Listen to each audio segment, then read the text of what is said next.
Elon Musk has a vision of the future and is one of the world's richest men with 4 corporations under his reign, the means to try to manifest it. In a conversation with Kara Swisher, he outlines his theory of everything. "I do not think this is actually the end of the world," says Musk. "But at the same time, we need to hurry up. The longer we take to transition to sustainable energy, the greater the risk we take." Elon Musk is frustrated by media coverage of Tesla Battery Day, calling it sad and expressing his belief that there's a lack of appreciation for manufacturing. In an interview that appears to have been edited on Kara Swisher's podcast, Tesla CEO Elon Musk complained about the media coverage of last week's event. This is what he said. The press coverage of this event was sad. Okay, tell me why. Most of the press takeaway was no battery. A sad reflection of their understanding, really. All right, so explain it for them then. I mean, I'll try. Okay. But I'm also not trying to convince people that much. The results will speak for themselves. We have produced the cells we're talking about. We've produced many of them. Mm-hmm. We've had cars driving with those cells since May. Okay. My premise is never to try to convince people why they should invest in Tesla. Sell your stock. Mm-hmm. I don't care. Mm-hmm. But if you ask me, like, do I think Tesla will be worth more than this in 5 years? I think the answer is yes.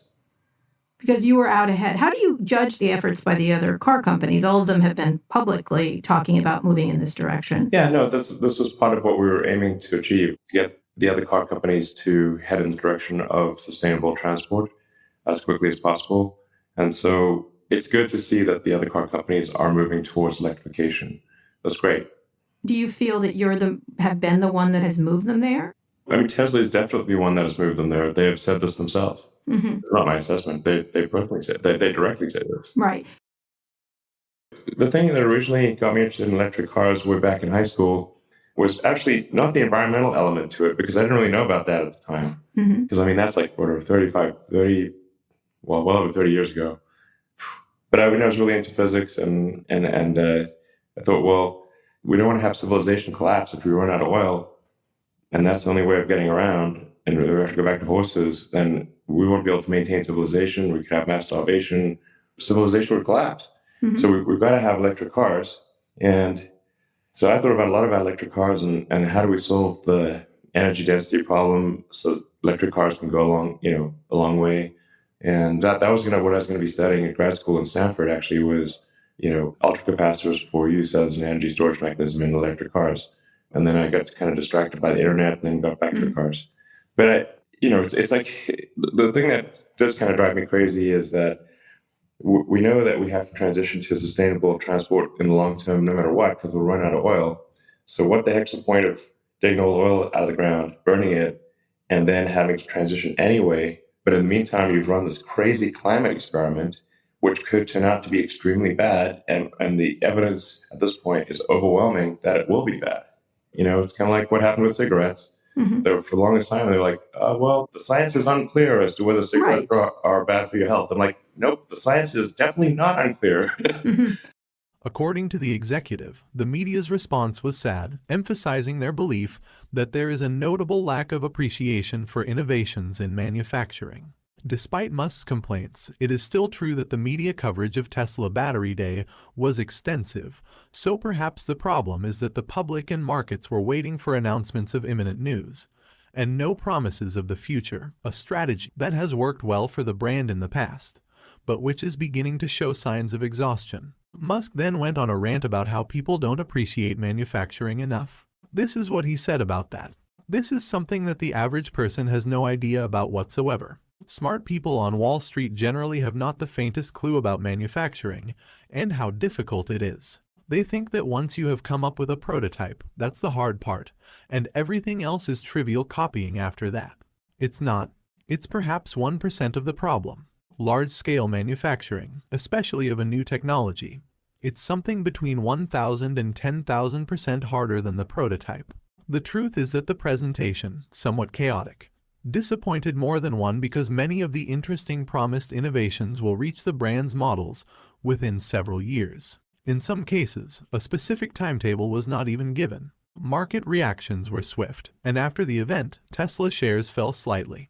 Among other novelties, Tesla took advantage of its battery day to present the new 4680 cells, which will initially be released by the semi-truck and the Cybertruck pickup.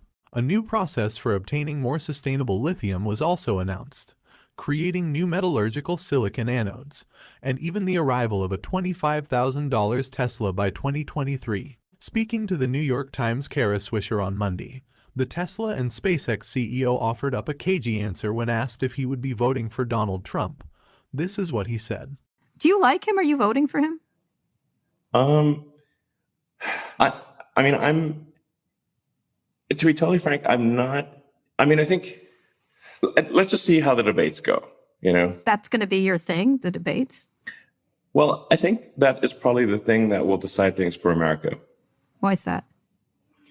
I think people just want to see if Biden's got it together. Mm-hmm. And if he does? If he does, he probably wins. And how do you feel about that? How do you feel about right now partisan politics? I know you've been on both sides of this a lot of times. I know you were very upset about the immigration issue. I know the gay and lesbian issue was a big issue with you around the executive order.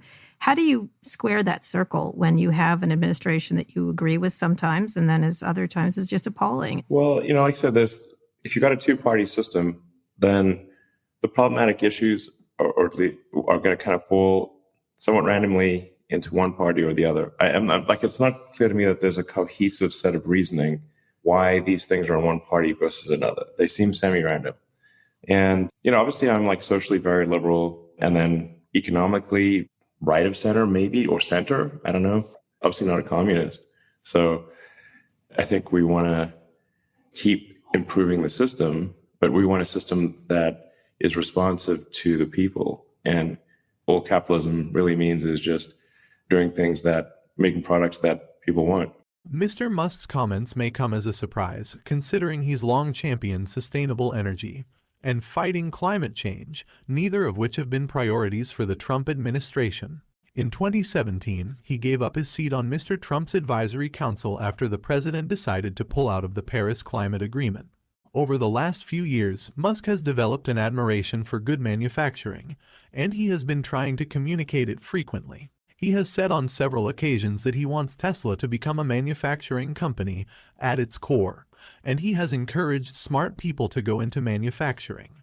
However, the president and the billionaire entrepreneur have recently appeared to be on good terms again. Earlier this year, Mr. Trump attended the Spacex and NASA astronaut launch in Florida, and he publicly defended Mr. Musk's calls to resume production at Tesla's California plant amid the coronavirus pandemic.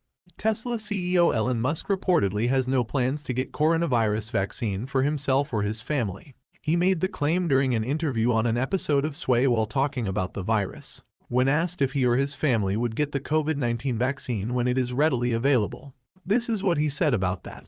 Will you get a vaccine? What do you do with No. your own family? You won't get a vaccine. Why is that? I'm not at risk for COVID, nor my kids. Mm-hmm. So you won't do that. No.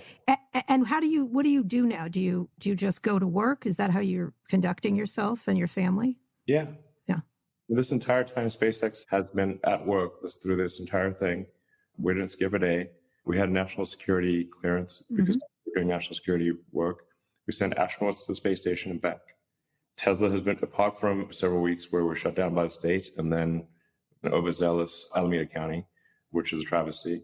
But apart from that, we've been making cars this entire time, and it's been great.